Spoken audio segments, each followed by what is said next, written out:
Olá pessoal, sejam bem-vindos a este episódio do Podcast Filosófico, atividade promovida pela Organização Internacional Nova Acrópole do Brasil. Este episódio, lembrando a você que está chegando agora, é em comemoração ao Dia da Arte celebrado pela Nova Acrópole em todas as sedes do mundo.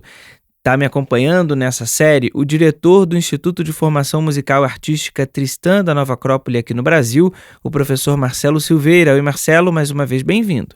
Oi, Pedro. Olá a todos. Muito obrigado. E hoje vamos conversar juntos com a Renata Bernardino. Ela é voluntária da Nova Acrópole em Porto Alegre, professora de violino e diretora do Centro Suzuki em Porto Alegre. Olá, Renata, seja muito bem-vinda.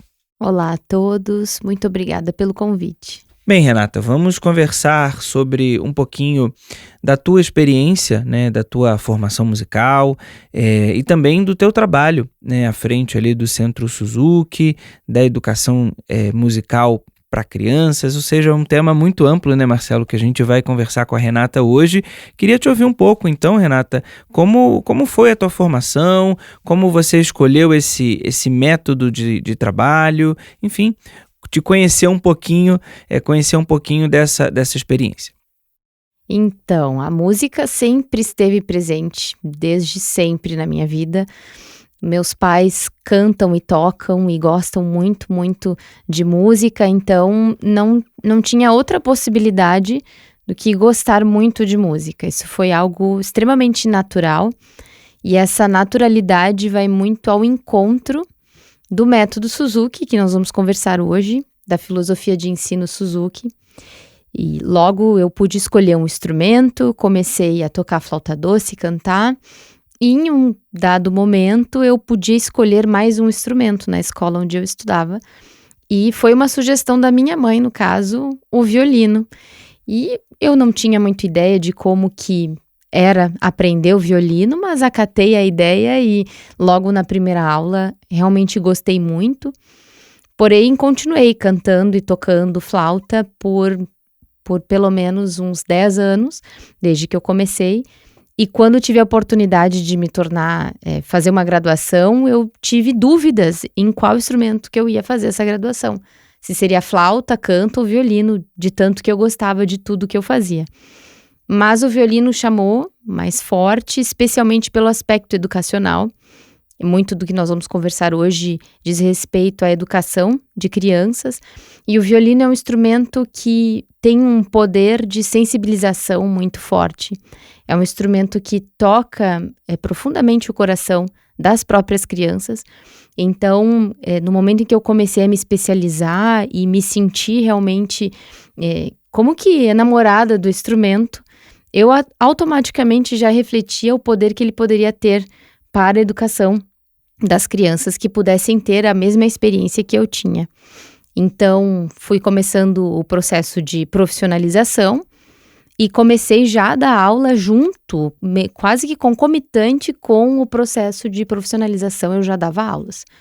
E em um dado momento eu me senti um tanto quanto frustrada na forma como o violino era ensinado, tanto nas escolas, refletindo na minha própria formação, tanto quanto nos métodos educacionais que eu conhecia. E foi aí, então, que eu comecei a me aproximar da filosofia Suzuki. E aí, alguns pontos que, digamos assim, na minha história eu sempre busquei, eu consegui aos poucos encontrar uma maneira de expressar aquilo. Então, foi através dessa busca interna de levar algo superior para as crianças, eu comecei a encontrar essa filosofia que tinha esse direcionamento que eu já buscava antes. Legal, Renata. Bom te ouvir, bom estar aqui contigo. E, bom, você começou a falar dessa sua experiência e desse encontro. Conta pra gente um pouco do que se trata o método Suzuki. É um nome que ouvimos muito, é muito comum na educação musical, não só do violino, eu acredito. Então, fala pra gente um pouco desse método, ou enfim. Então, esse método, eu gostaria de começar falando em termos filosóficos, porque é muito mais do que um método sistematizado de partituras, ou enfim, de técnicas violinísticas, ele é uma filosofia de ensino.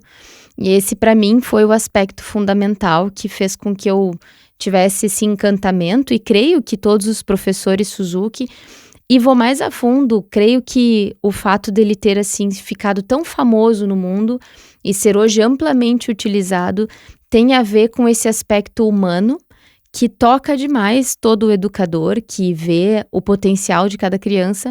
Então, quando encontra essa filosofia, que também tem uma parte metodológica muito eficiente, pensa, é por aí que eu vou, porque todo educador sente esse amor pelo ser humano, né? Então, esse aspecto humano da filosofia Suzuki é muito importante. Eu diria que é algo que carrega cada partitura, cada canção. Tudo isso está permeado por esse amor que o Dr. Suzuki sentia pelas crianças. Então, ele é um método que vai nascer ali em meados da Segunda Guerra Mundial, onde o Japão se via completamente destruído pela guerra, e o Dr. Suzuki começou a se dar conta de que a música era um fator que poderia regenerar a educação das crianças na sociedade. Ele era filho de um fabricante de instrumentos, portanto foi possível criar violinos, ele começou com violinos pequenos, que as crianças muito pequenas pudessem tocar. E ele começou a desenvolver, então, uma forma de vida onde as crianças pudessem enxergar a esperança de um mundo novo através da música. Então, tudo isso é muito profundo, muito, muito belo, e é a partir daí que todo o método e toda a filosofia se fundamenta. Então, ele acredita que a criança tem dentro dela o potencial para ser uma pessoa feliz, livre, que carregue nobres ideais dentro do seu coração, e a música vai sendo como que um meio fértil para que ela desperte isso dentro dela. Então, o método Suzuki, a filosofia Suzuki acredita que toda criança pode aprender música. Isso é uma das frases mais famosas desse método, tanto que o curso para professores se chama Every Child Can, ou seja, toda criança pode. Isso é uma das bases da filosofia. E logo depois a gente poderia colocar a questão da música de forma natural na vida de todas as crianças. Ou seja, ele dizia que um ambiente onde só há coisas boas e valores, é impossível que uma criança não desperte esses valores dentro de si. E isso vai acontecer com a música. Uma criança que vive desde pequena, desde o ventre da mãe, rodeada de muita beleza, de muita arte, de muita música, ela vai naturalmente crescer em direção a isso e vai naturalmente se comunicar através da música de forma muito leve, muito natural. Então ele é conhecido inclusive como o método da língua materna, porque o Suzuki se deu conta que se todas as crianças aprendem a falar idiomas super complexos só escutando seus familiares e as pessoas falando aquela língua, naturalmente, se desde muito pequena estivesse escutando muita música, seria muito melhor e mais fácil ela aprender um instrumento a partir destes primeiros passos, ouvindo, né? Primeiro a gente ouve, né, e escuta muito para só depois de muito tempo conseguir expressar aquilo com palavras. Da mesma forma, seria o processo musical. Então, por isso ele é muito conhecido como o método da língua materna. Renata, você falou bastante do método e que elementos a música dá nessa formação da criança, né? Que elementos concretos, práticos, a criança vai tomando contato para entender o próprio movimento da vida, porque enquanto você falava eu ficava pensando aqui em ideias de filósofos de que o universo é musical, o universo é sonoro, Pitágoras com a música das esferas, Platão também toca no tema e outros que vão falando da ideia, né, de que a música está em todas as coisas, tudo vibra, tudo é música, né? Que elementos a gente poderia entender que a música dá à condição humana de entender melhor a vida? Bom, tenho que falar sobre a sensibilidade e sobre o despertar da sensibilidade nas crianças, porque é somente dessa forma que ela vai realmente conseguir enxergar com outros olhos, ouvir com outros ouvidos. E se ela não passar por esse processo de sensibilização, que pode acontecer, na verdade, com todo ser humano em qualquer idade, mas a gente sabe que a criança, ela está muito aberta a isso.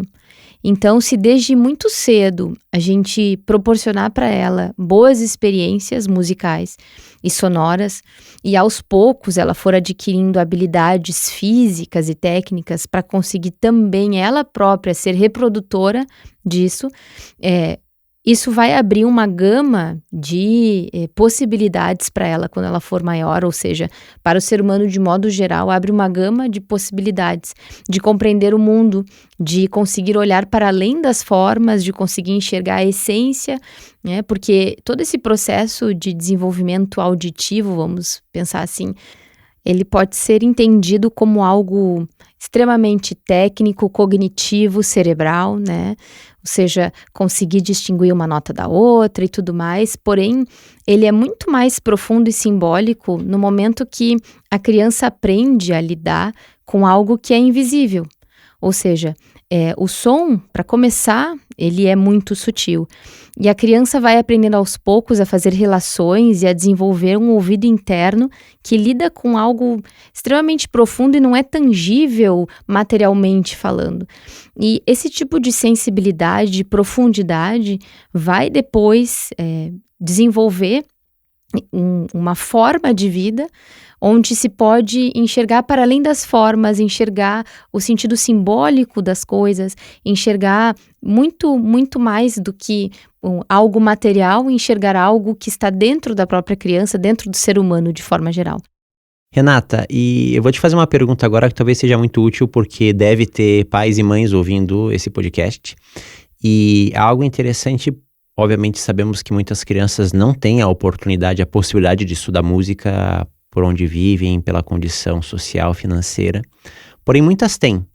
E aí os pais têm certas questões. Por um lado, nós encontramos aqueles pais que não querem que a criança estude música porque, afinal de contas, é melhor que ela siga outra carreira, como se estudar música significasse se tornar um músico efetivamente.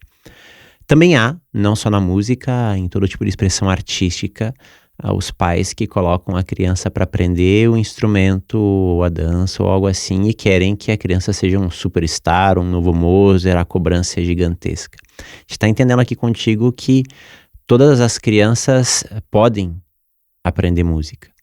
Creio que todos os seres humanos podem. Eles devem?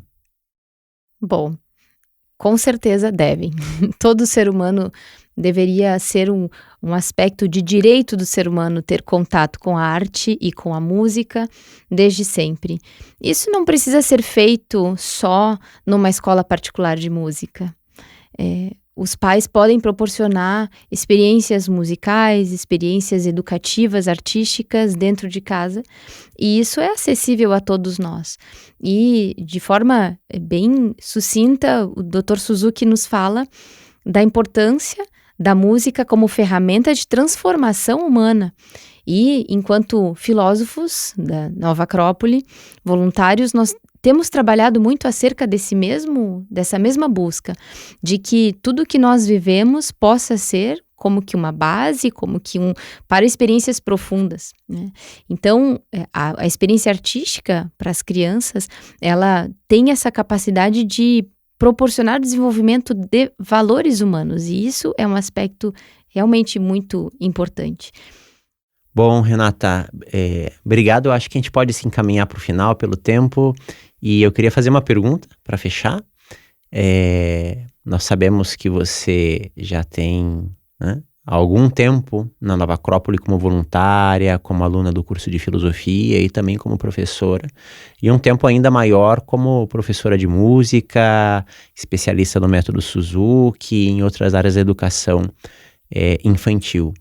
A partir da filosofia, né, do processo de estudo da filosofia para viver, da filosofia maneira clássica da Nova Acrópole, ocorreu alguma mudança na sua visão em relação à educação musical e ao trabalho artístico e musical?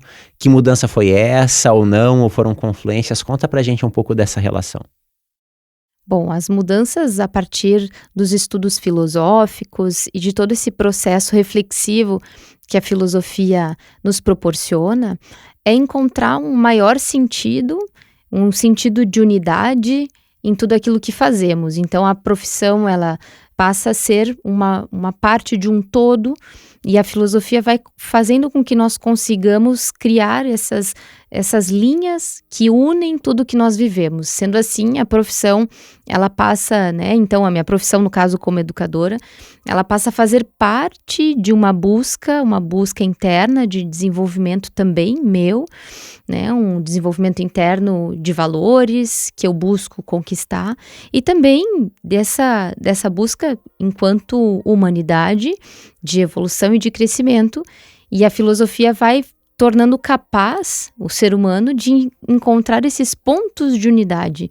Então eu considero que esse é uma das maiores diferenças que a filosofia tem feito para mim na minha vida, incluindo todos os aspectos dela, carreira, vida pessoal, enfim.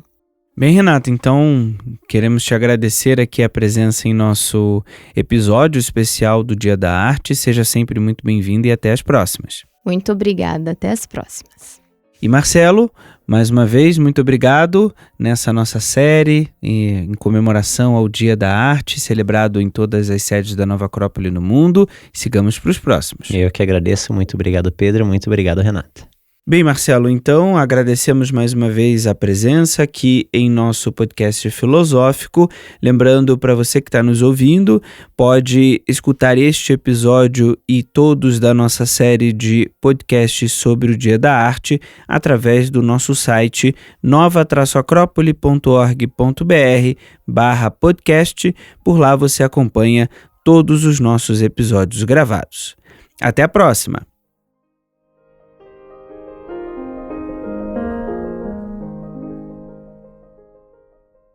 A trilha deste podcast é de autoria de Sergei Rachmaninoff e chama-se Romances Opus 21, número 5, Lilacs.